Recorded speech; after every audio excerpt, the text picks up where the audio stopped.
തരീഖത്തിൽ ഒരുപാട് പരീക്ഷണങ്ങൾ ഉണ്ടാകും. സത്യസന്ധമായിട്ടാണ് മുരീദ് എന്ന് പറയുന്നതെങ്കിൽ അയാൾക്ക് പരീക്ഷണം ഉറപ്പാണ്. മഹാനായ മുഹമ്മദ് മുസ്തഫ എന്താണ് തുറന്നുകണോ? മുഹമ്മദ് മുസ്തഫ തിരുഹറത്തിൽ ഞാൻ ഇഷ്ടപ്പെടുന്നത് ഒന്ന് സത്യമാണോ? ആ സത്യം. സത്യം തന്നെയാണോ? ആ സത്യം. എങ്കിൽ അദ്ദേഹം ഒട്ടകപ്പുറത്ത് നല്ല വിജയം വിരിച്ചിട്ടാവുന്നത് നല്ല വിധി ബഹുമാനപ്പെട്ടവരുണ്ടെങ്കിൽ ആ വിജയം സൂക്ഷിച്ചോട് കിട്ടുമോ?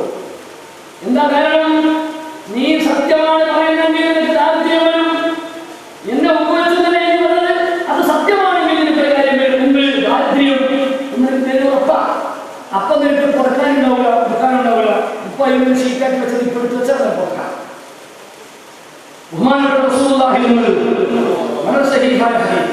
അപ്പൊ അതുകൊണ്ട് തന്നെ ഇംതിഹാനാത്തിൽ പല രീതിയിലുണ്ടാവും.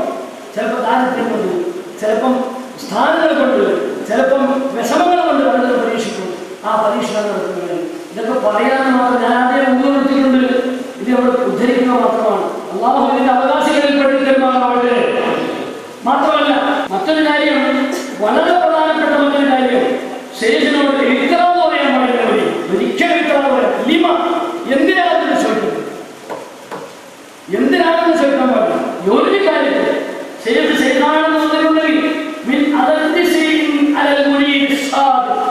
സത്യമാണ്, സത്യസന്ധനാണ് എങ്കിൽ അയാൾക്ക് ഏറ്റവും ബുദ്ധിമുട്ടുള്ള കാര്യമാണ് മസാജിന്റെ കാര്യങ്ങൾക്ക് പ്രത്യേകിച്ച് പ്രത്യേകം പറയുന്നുണ്ട്. ആരെങ്കിലും അള്ളാഹുവിൽ മനസ്സ് കൊടുത്താൽ പ്രശ്നമാവട്ടെ, മനസ്സ് കൊടുത്താൽ ഭയങ്കര സാധനം. അതിന് നിർവഹിക്കാണ്. അത് വല്ലാത്ത സംഗതിയാണ്.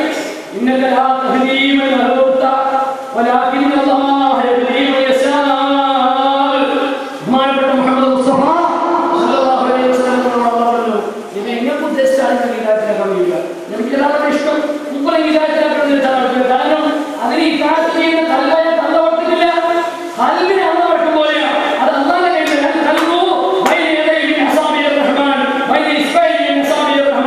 അള്ളാന്റെ കയ്യിലാണ് കല്ലുള്ളത്. പഠിച്ചോദ്ദേശം വർദ്ധിക്കുക. ശരീരത്തിന്റെ മുമ്പിൽ ഒരുപാട് കാലം ഞാനെന്താണ് നന്നാവാത്തത് എന്ന് ചിന്തിക്കുന്ന അവസ്ഥയിലുള്ള ആരെങ്കിലും ഉണ്ടെങ്കിൽ അവൻ മനസ്സിലാക്കണം കുറ്റം എന്നതാണ് ശരീരത്തിന്റെ കുറ്റമല്ല. കാരണം എന്തുകൊണ്ട് അള്ളാഹ് നല്ല കഥ തന്നില്ല. എത്രത്തോളം ഹബീബായ മുഹമ്മദ് മുസ്തഫ നബിയോട് പറഞ്ഞില്ല, ഇന്നത്തെ എനിക്ക് ഇഷ്ടമില്ലാതില്ല. പക്ഷെ അള്ളാഹ് അള്ളാഹെ ഇഷ്ടപ്പെട്ടില്ല. അപ്പൊ അള്ളാഹ് ഇഷ്ടപ്പെട്ടില്ലെങ്കിലേ അവിടെ എത്തിയാൽ നമ്മൾ രക്ഷപ്പെടുള്ളൂ. അപ്പൊ അതിനെ നമുക്ക് ഭാഗ്യം കിട്ടുന്നില്ല, നമുക്ക് കാണുന്നില്ലെങ്കിൽ അത് നമ്മളെ കുറവാണ്. ഞാൻ ഉദ്ധരിക്കുന്ന ഒരു സംഭവം എന്റെ പിതാവിനോട് ബഹുമാനപ്പെട്ട ഉസ്താദ് പഠിപ്പിച്ചുകൊടുത്ത സംഭവം, ഉസ്താദിന്റെ വായിൽ നിന്ന് വളരെ നേരത്തെ കെട്ടുപെടുത്തുന്ന സംഭവം എന്റെ വാപ്പയോട് എപ്പോഴും പറയാറുണ്ട്. അതായത് ഒരു പ്രാവ് വെള്ളത്തിൽ വീണ് പ്രാവ്, ഉദാഹരണം പ്രാവ് എന്ന് പറയാണ്. ഈ പ്രാവ് വെള്ളത്തിൽ നിന്ന് കയറിയവിടെ, അല്ലെങ്കിൽ ഒരു പൂച്ച വെള്ളത്തിലുണ്ട്. ഈ പൂച്ച വെള്ളത്തിൽ നിന്ന് കയറിയവിടെ കുറെ വെള്ളമില്ലേ, അതിങ്ങനെ ഉറ്റുന്നുണ്ടാവും, ഇങ്ങനെ ഉറ്റുന്നുണ്ട്. അവസാനം ഒരു കുടയുണ്ട്. ആ കുടയിൽ വെള്ളം തെറിച്ചു പോകും. ഒന്നും കൂടി പറഞ്ഞാൽ പിന്നെയും പോകും. അവസാനം കുറച്ച് പസർമ മാത്രമേ പറ്റുണ്ടാവുള്ളൂ. എന്നതുപോലെ മുസായിമാർക്ക് കാണാൻ കുറേ മൂലികളുണ്ടാവും. എല്ലാം മൂലികളാണ്.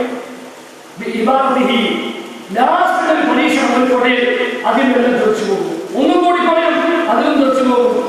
ഹഖീഖത്തായുള്ളത് മാത്രം അവിടെ തക്കി നിൽക്കുന്നത്. എന്തൊരു എടുപ്പാണത്.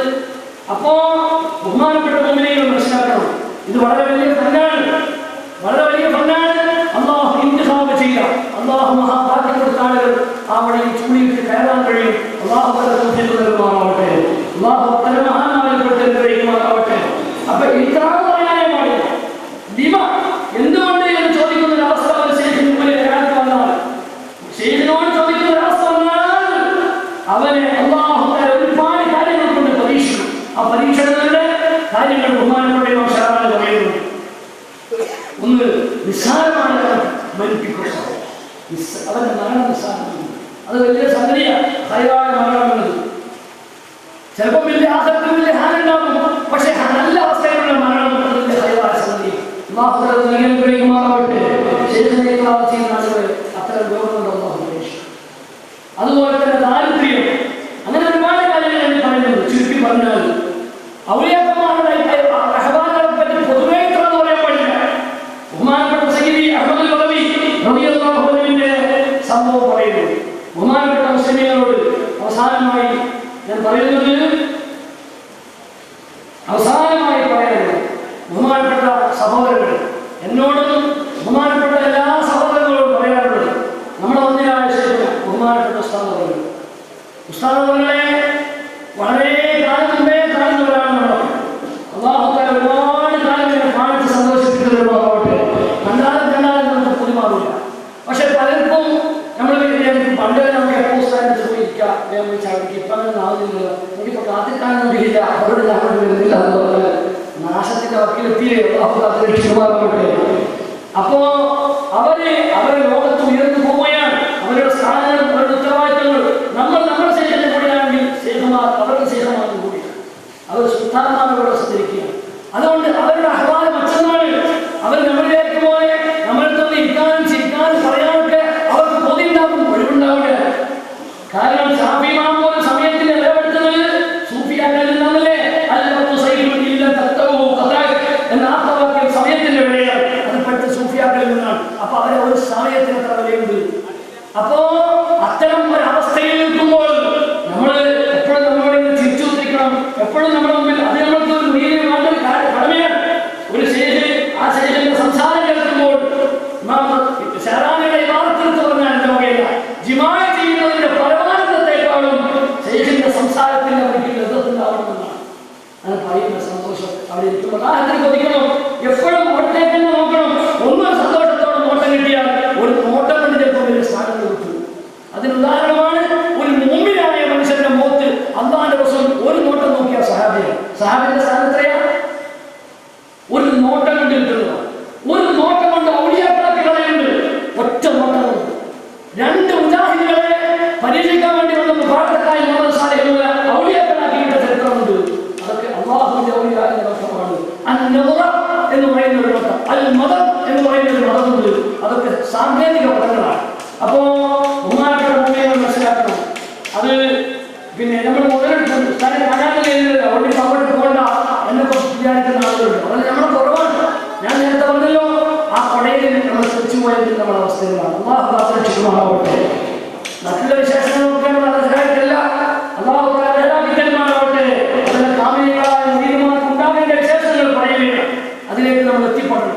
ഒരു വിശേഷത്തിന്റെ ഒരു തെരി പോലും നമ്മളെ പോലത്തെ ആളുകൾക്ക് ഉണ്ടാവുകയുള്ള എല്ലാവരും ഒരുപാട് ആളുകളുണ്ടാവും. മഹാന്മാർ പൊതുവേ അതിന്റെ തെരി പോലും അതിനോടൊന്നും എന്നെ പോലുള്ള ആളുകളൊന്നും അടുത്തിട്ട് പോലും ഉണ്ടാവും.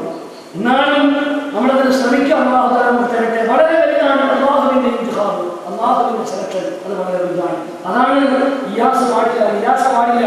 അതുപോലെ തന്നെ അമ്ന് പാടില്ല. നമ്മൾ സുരക്ഷിതരായിരിക്കും പാടില്ല എന്ന് പറഞ്ഞതിന്റെ വായന അവിടെയാണ്. അപ്പൊ ചുരുക്കം പറഞ്ഞാൽ ബഹുമാനപ്പെട്ട സഹോദരങ്ങളെ, ഉസ്താദ് അവരുടെ അഹ്വാനുകൾ നമ്മൾ മനസ്സിലാക്കണം. ഉസ്താദിന് എപ്പോഴും നമ്മളിലേക്ക് ഇങ്ങനെ വന്ന് നമുക്ക് എപ്പോഴും ഇങ്ങനെ കാണാൻ പറ്റുന്ന അവസ്ഥയിലായിരിക്കില്ല. അവർ അങ്ങനെ അവസ്ഥാന്തരങ്ങൾ ഉണ്ടാക്കുകയാണ്. അവർ വലിയ വലിയ സ്ഥാനത്താണ്. അതുകൊണ്ട് ചിലപ്പോ ഇങ്ങനെ വന്ന് ഇരുന്ന് നമുക്കൊന്ന് കാണാനായിരിക്കും. അതുകൊണ്ട് നമ്മൾ സംതൃപ്തരാവണം. ഉസ്താദിന്റെ ഒരു വേദനയിലും ഒരു അവസരത്തിലും ചെറിയൊരു വിഷമം പോലും നമ്മളെ കൊണ്ടുണ്ടാവരുത്. എല്ലാവരും ഇങ്ങനെ ചിലപ്പോ കൈപിടിച്ച് മുത്താതെ സന്തോഷമായിരിക്കും ഉസ്താദിന്റെ കയ്യില്. പക്ഷേ ചിലപ്പോൾ ഉസ്താദിന്റെ വിഷമാവുന്ന നമ്മൾ സൂക്ഷിക്കേണ്ടത്. അതെല്ലാം വളരെ നമ്മൾ സൂക്ഷിക്കേണ്ടതാണ് എന്ന് മാത്രം എന്നോട് ഒന്നാമതും രണ്ടാമതും മൂന്നാമതും പറഞ്ഞുകൊണ്ട് ബഹുമാനപ്പെട്ട മുഅ്മിനീങ്ങളുടെ മുമ്പിൽ വായിച്ചുകൊണ്ടും ഈ വൈകിയ വേളയിൽ ഞാൻ അവസാനിപ്പിക്കുകയാണ്. അസ്സലാമു അലൈക്കും.